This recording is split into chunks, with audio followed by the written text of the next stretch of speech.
Имам Ахмадта келетін сахих хадисте пайғамбарымыз саллаллаху алейхи уассалам айтады: "Ла туфтаханнал Константинияh", Константинополь фатх етіледі дейді.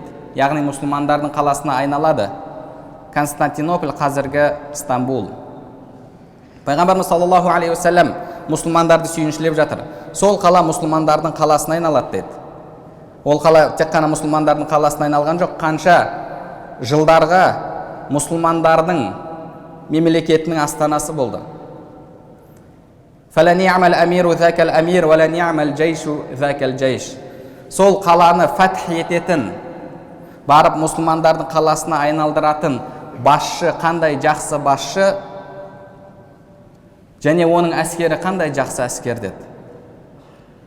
Пайғамбарымыз саллаллаху алейхи вассаламның сахабалары, одан кейінгі табиғиндер, қанша ғасырлар бойы мұсылмандар пайғамбарымыздың осы хадисіндегі жақсы деген сипат алған, керемет деген сипат алған мұсылмандар болайық деп әрекет жасады.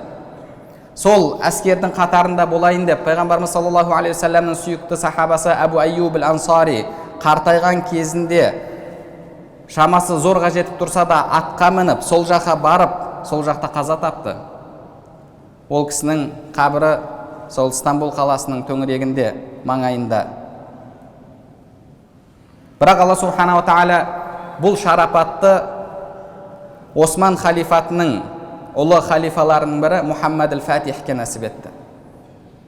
Мухаммад аль-Фатих бұл имам Абу Ханифа рахимахуллахтың мазхабы бойынша және имам Абу Ханифаның сенімдегі ұстанымын ережелеп, жүйелеп халықтың арасында таратуға үлкен еңбек сіңірген имам Абу Мансур аль-Матруди рахимахуллахтың ұстанымында, сол кісінің мектебінде болған кісі.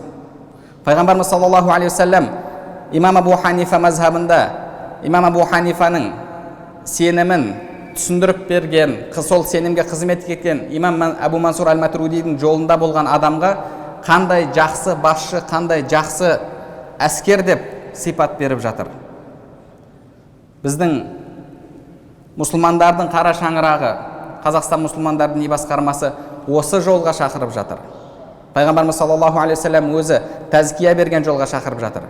Ал енді кімде-кім имам Абу Ханифа рахимахуллахтың жолы сүннетке сай емес, имам Абу Мансур аль-Матруди бидаат ақидаға шақырды десе, ол адам өзінің ақидасын қайта тексеріп көрсін. Ол адам өзінің сенімін қайта тексерсін. Себебі ол пайғамбарымыз саллаллаху алейхи вассаламның сөзін жоққа шығарып жатыр.